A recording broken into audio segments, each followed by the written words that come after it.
Bonjour, cher abonné ou simple curieux, chevalier de lumière ou chercheur de vérité. Dans cette conférence intitulée L'homme et le virus, c'est une conférence qui va expliquer le rôle et la place de l'homme dans l'univers et surtout son interaction avec le virus. Alors cette conférence s'inscrit totalement dans le programme de développement personnel et de motivation pratique qui s'appelle Tu crées ta vie, sur tucrétavie.fr et qui est là simplement on est dans la phase 1, la phase de conscience, la phase de prise de conscience. On est dans le je suis, je ne parlerai pas du tout des autres sphères dans cette conférence-là. On est dans qu'est-ce qu'on est dans l'univers, qu'est-ce qu'on est sur Terre et avec quoi on interagit.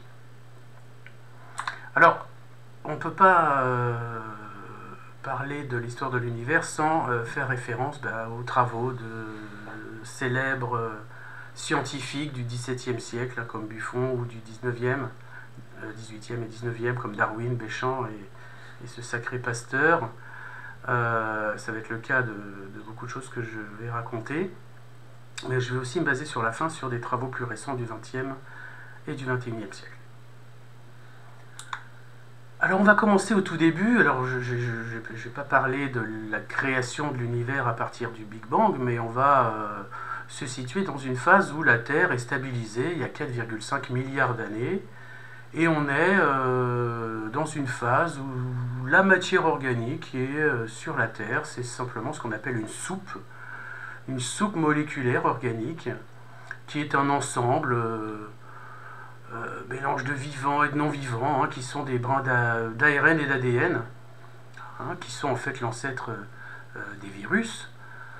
Et ces brins d'ADN et d'ARN et d'ADN qui sont liés conjointement vont 200 millions d'années plus tard commencer à s'unir. Il y a 4,3 milliards d'années, il va y avoir le début de l'union de ces molécules pour créer le premier matériel génétique ADN monocellulaire, qu'on va appeler en fait la bactérie.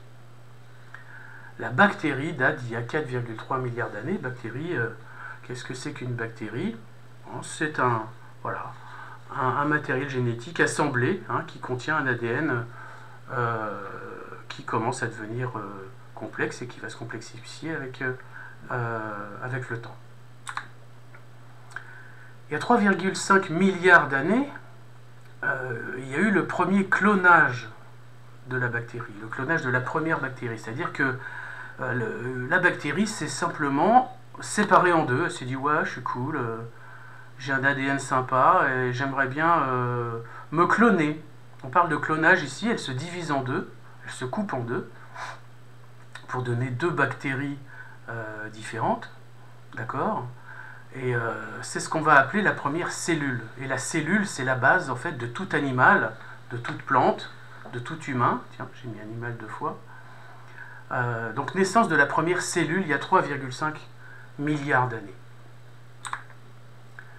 Il y a 1 milliard d'années, les cellules, parce qu'à force de se diviser en deux, elles vont être en fait similaires. On parle bien de clonage, toutes les cellules qui se clonent vont avoir seront les mêmes. Vont se dire, tiens, on va se faire un nouveau trip, ça va être la première fusion de deux cellules. C'est le début de la sexualité, ça fait 1 milliard d'années que la notion de sexualité existe. Et là, en fait, les cellules vont fusionner en partageant leur ADN. C'est ce qui va commencer à évoquer la sélection naturelle, c'est-à-dire qu'il peut y avoir des résultats qui vont être meilleurs, des assemblages de deux cellules qui vont être meilleurs que d'autres, et d'autres moins bons. Donc une sélection naturelle, donc une évolution en fait de la cellule elle-même, de son organisme. C'est le début de la complexification et de la différenciation de ce qu'on va appeler les espèces. Donc la notion d'espèce, on peut imaginer qu'elle a 1 milliard d'années. Il y a 600 millions d'années, c'était l'ère des édicariens, les cellules se sont dit, elles ont regardé en l'air, elles ont vu le soleil, elles se sont dit tiens, ça peut être sympa d'utiliser l'énergie du soleil hein, qui commençait à chauffer, on va dire, la Terre, puisque il n'y avait plus d'atmosphère suffisamment dense pour empêcher les rayons du soleil. D'accord ? Les premiers organismes simples se sont créés, donc en utilisant cette photosynthèse, c'est-à-dire l'utilisation d'énergie solaire pour croître. Hein, ils mangeaient de la lumière. Hein. Ces premiers organismes simples se sont fait des éponges. Hein, les cellules ont donné des éponges qui sont en fait les premiers, on peut dire, les premiers animaux peut-être. Ces éponges, elles étaient immobiles, donc elles dépendaient de l'endroit où elles étaient, on va dire, nées. Et il y a 550 millions d'années, il y a eu le premier spasme musculaire, le premier mouvement d'un bout de l'éponge, d'accord ? La première différenciation aussi des mâles et des femelles. Hein, ces éponges sont devenues mobiles et ont commencé à pouvoir se déplacer en fait. C'est ce qui a donné finalement les vers, hein, pas les vers de terre, là c'était des vers de mer, hein, la notion de vers, qui sont l'évolution des éponges. Par la suite, il y a 520 millions d'années, l'ère des Cambriens. Ces vers ont, par des mutations génétiques, on verra peut-être à quoi sont dues ces mutations génétiques, mais se sont transformés pour développer des capacités. Les cellules de la peau sont devenues, à un certain endroit, un œil. Donc l'apparition de l'œil, du cerveau, qui est apparu après, la colonne vertébrale pour pouvoir être plus solide lors de leur déplacement, l'apparition des os et même du cœur, hein, l'organisme un peu moteur qui permettait de transmettre tout simplement des fluides à l'intérieur du corps. Et à terme, en fait, ces vers sont devenus ce qu'on va appeler tout simplement des poissons. Il y a 375 millions d'années, l'ère des Dévoniens, hein, les poissons se sont un peu solidifiés, on va dire. On a vu l'apparition de carapaces, donc solidification de la peau, apparition des dents, hein, qui permettent, parce que toute cette grande famille d'animaux commençaient à se manger les uns les autres, et évidemment ceux qui étaient les plus forts et les plus gros, et ceux qui avaient des dents pouvaient manger les plus petits. Il y a 365 millions d'années, il y a eu le développement des poumons, hein, une nouvelle capacité animale qui a pu permettre aux premiers poissons de sortir de l'eau, surtout sur des lieux où l'eau commençait à croupir, etc. Et que les poissons se sont dit, tiens, ce serait bien de voir ce qui se passe à l'extérieur. Hein, donc là, ça se compte en millions d'années, hein, pour que ces nouveaux organes puissent être utiles, hein, à la nouvelle fonction. Là, on parle d'évolution darwiniste, hein, permettant aux animaux et à ces familles, à ces espèces d'évoluer. 350 millions d'années, il y a 350 millions d'années, l'ère des Carbonifères. Là aussi, il y a de nouvelles capacités qui se sont développées au niveau des animaux, apparition des griffes, la fécondation maintenant qui s'effectuait par reproduction mâle-femelle, en pondant des œufs, et ça a donné la grande famille en fait des lézards, hein, lézards qui sont donc une évolution des poissons. Il y a 280 millions d'années, l'ère des Permiens, les lézards se sont évolués en donnant des animaux beaucoup plus gros, qui est la grande famille en fait des varans, hein, lézards qui donnent des varans. Il y a 250 millions d'années, il y a eu une première catastrophe parce que l'ère animale, l'ère végétale, etc. sont liées à certains événements. Et ici, l'événement, c'est le cataclysme de Sibérie qui a ravagé 95% de la surface, de la Sibérie en tout cas, et qui a sur 500 000 ans, pendant 500 000 ans, fait... on a vu un magma de 500 mètres d'épaisseur, le magma de lave, pendant 500 000 ans, ce qui a bien entendu ravagé entièrement et intégralement tous les animaux qui étaient là-dessus. Donc une première évolution de événementielle, on va dire, qui a été déterminante pour l'évolution des espèces.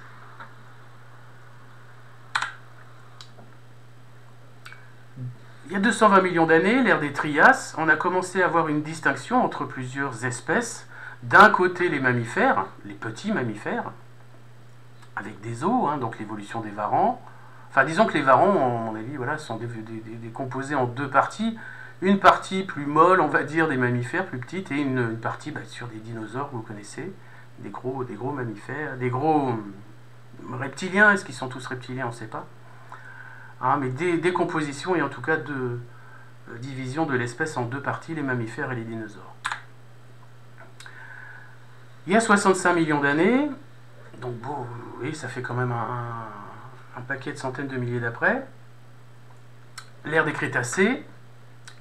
D'un côté, les mammifères ont vu apparaître aussi de nouvelles capacités, donc il y a eu l'apparition des poils, des oreilles pour entendre les dinosaures, du nez pour sentir les dinosaures, et le développement du cerveau, ce qu'on appelle le néocortex, qui est l'emplacement du cerveau où on développe, on va dire, l'intelligence, c'est-à-dire le développement de l'imagination, de la créativité, de la gestation. On parlera de cette notion de gestation qui permet de faire, on va dire, grandir sa progéniture à l'intérieur de son ventre, ça s'appelle la gestation, d'accord, à travers le placenta.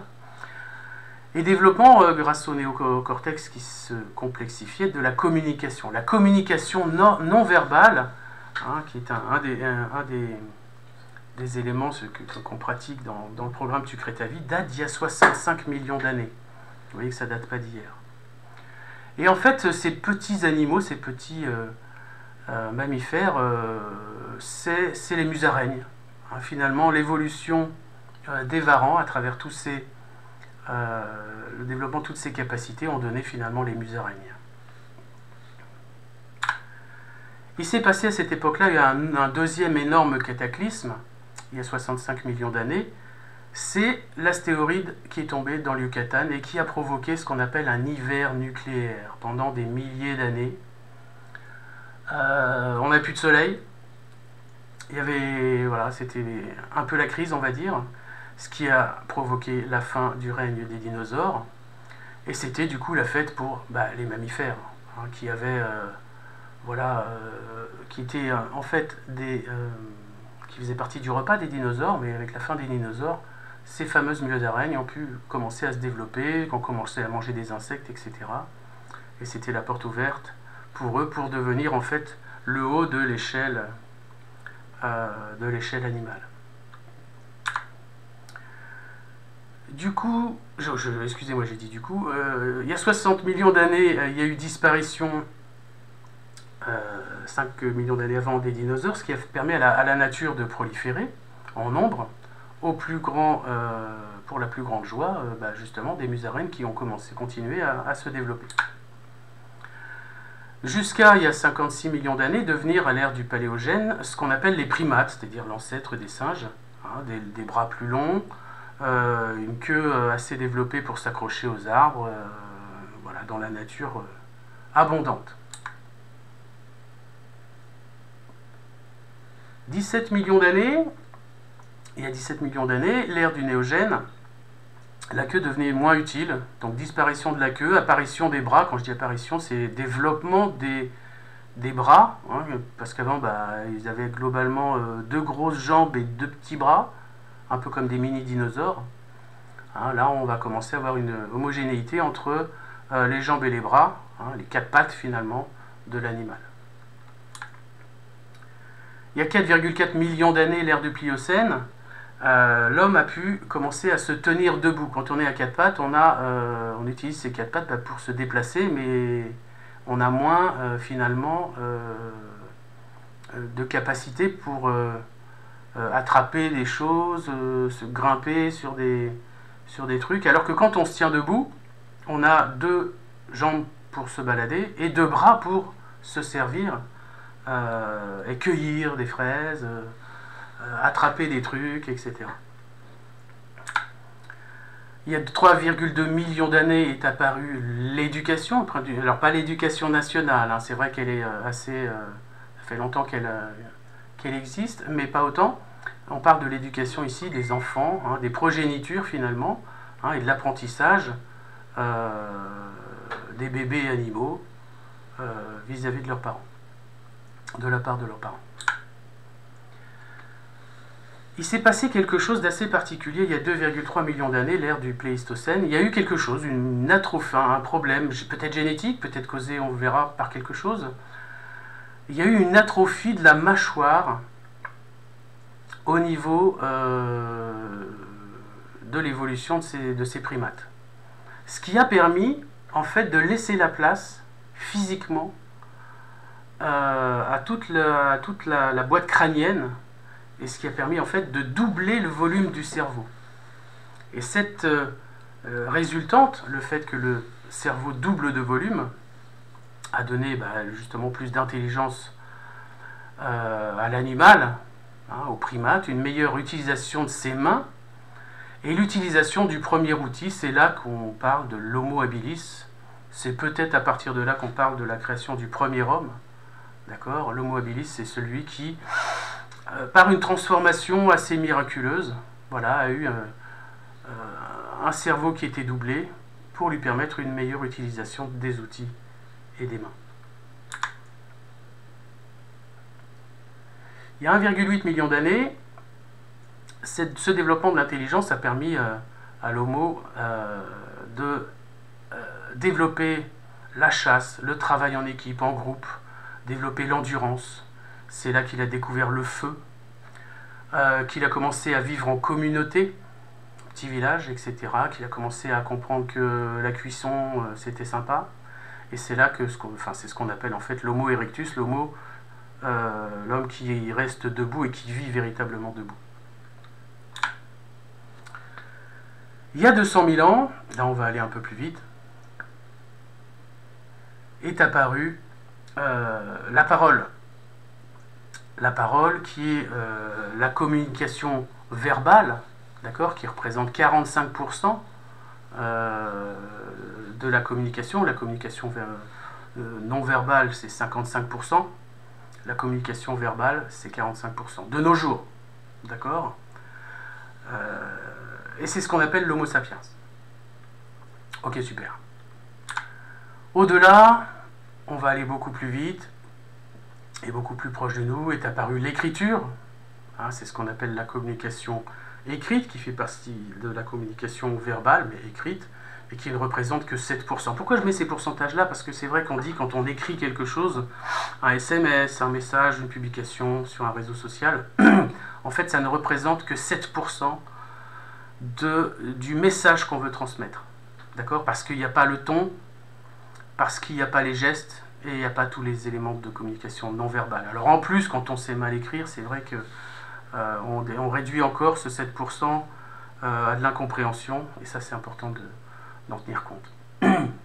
Mais est apparu après, en 1450, l'imprimerie, en 1822 l'électricité, en 1936 l'ordinateur, en 1972 l'invention d'Internet, et on arrive à partir des années 2000 à l'explosion d'Internet et ce qu'on peut appeler, ce que certains appellent l'Homo digitalus. Donc 4,5 milliards d'années séparent la création de cette soupe moléculaire où il y avait à peine de l'ADN de ce que l'homme véritablement est maintenant.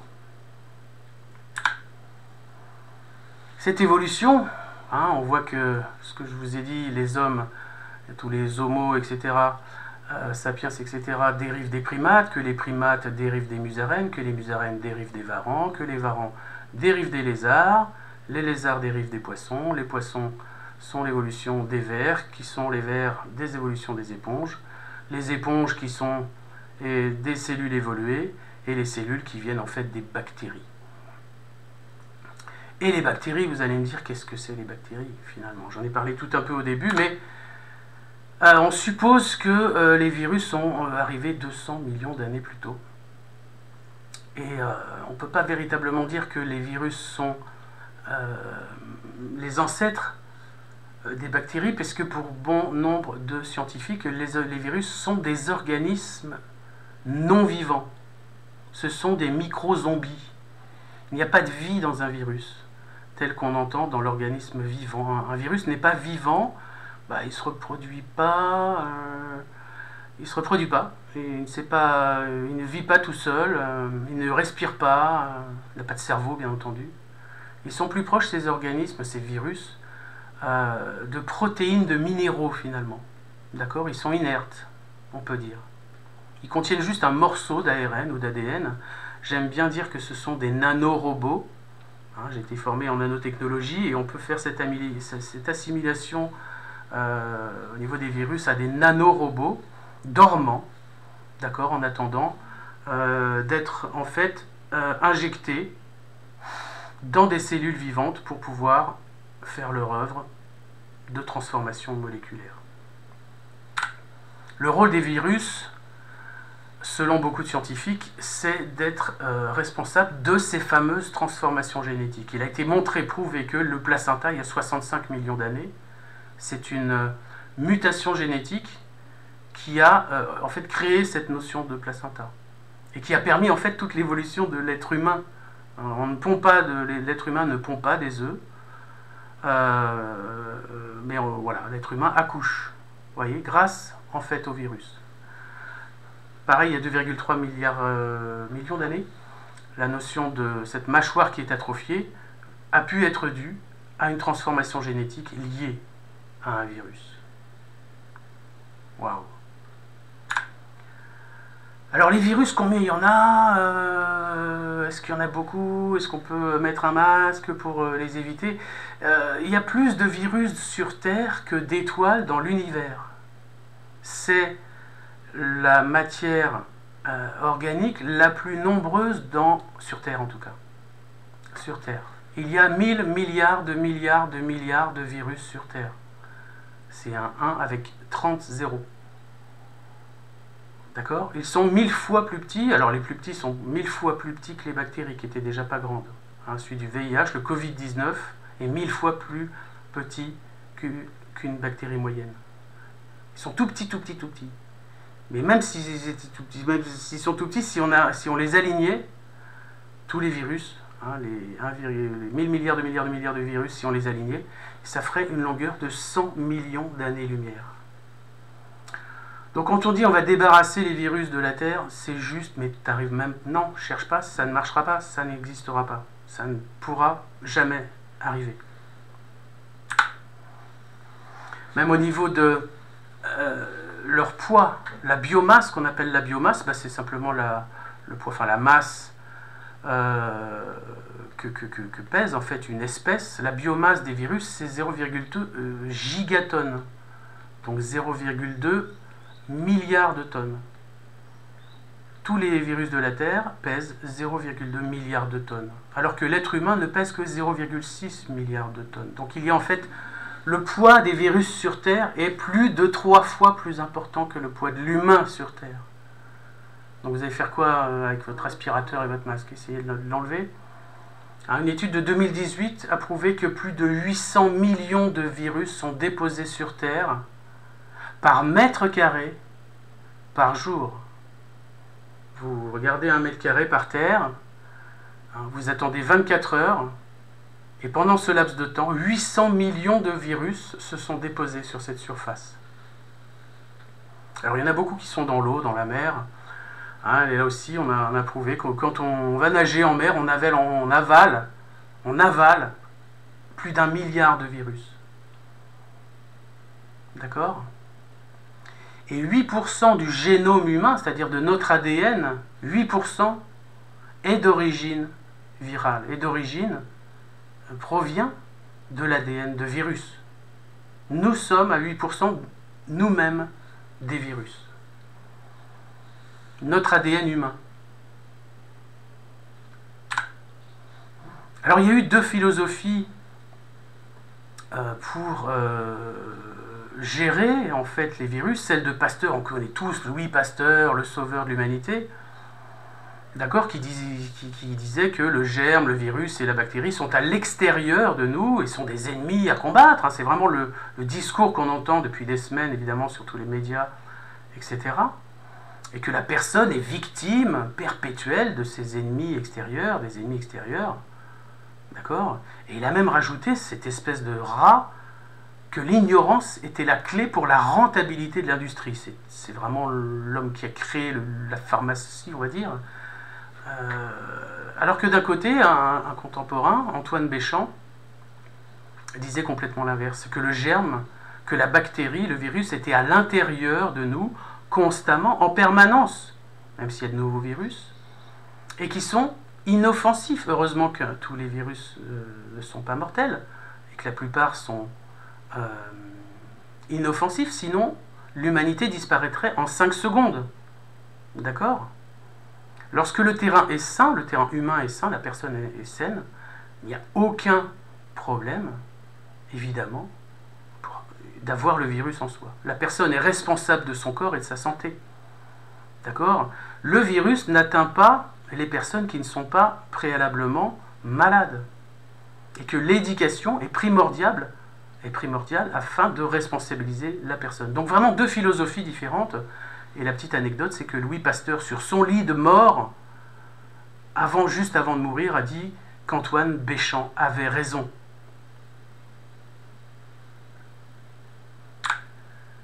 L'homme, en fait, contient 90% de bactéries et de virus.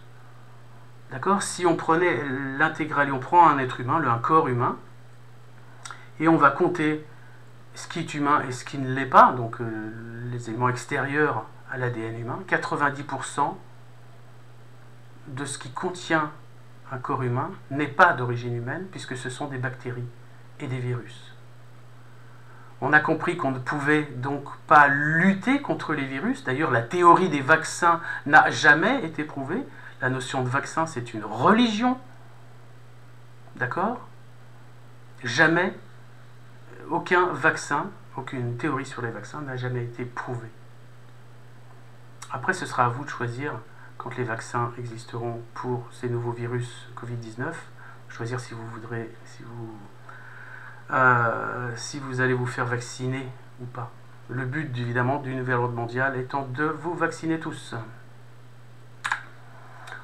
En conclusion, ce que j'aimerais dire, c'est que c'est à toi d'être responsable. D'être responsable et de comprendre comment tout cela fonctionne. De ne pas avoir peur des virus. D'accord?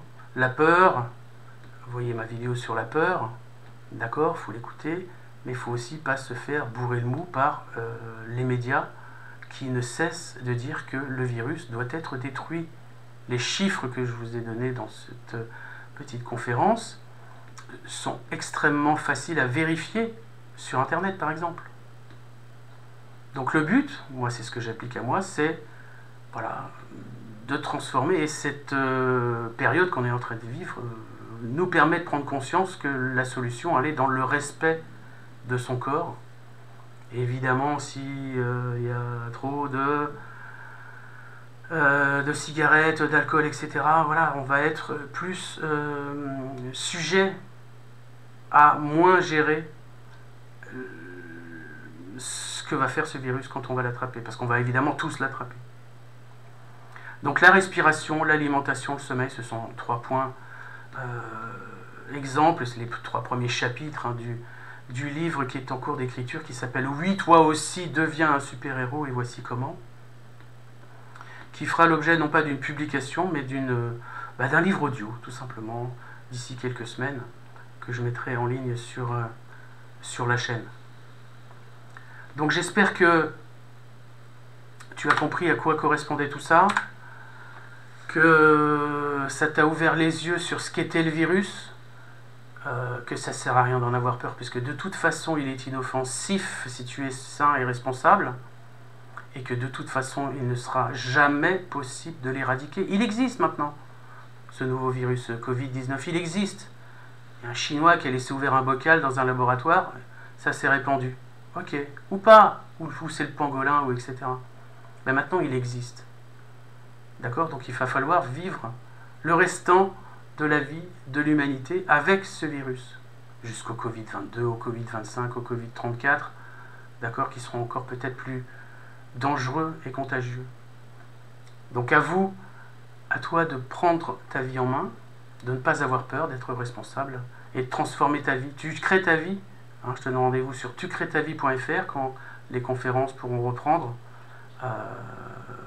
Voilà, ce qui ne m'empêchera pas de faire ces conférences sur ces sujets, sur des points précis. Là, on était dans la prise de conscience. Je suis, c'est voilà, qu'est-ce que tu es? Je suis quoi? Qu'est-ce que je suis dans l'univers? Je dérive des primates, je dérive au tout début des bactéries, d'accord? Étudiez, tapez naissance du virus dans Google, vous allez en apprendre énormément, d'accord?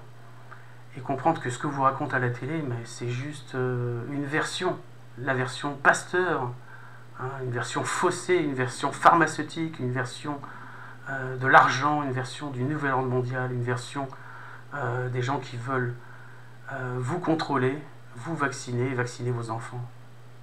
Voilà. Merci pour cette écoute. Donc il y aura d'autres conférences de ce type-là. Pour savoir quand elles vont recevoir une notification, quand elles seront publiées, bah, tout simplement tu coches la petite cloche après t'être abonné. Bon courage à toi et à bientôt.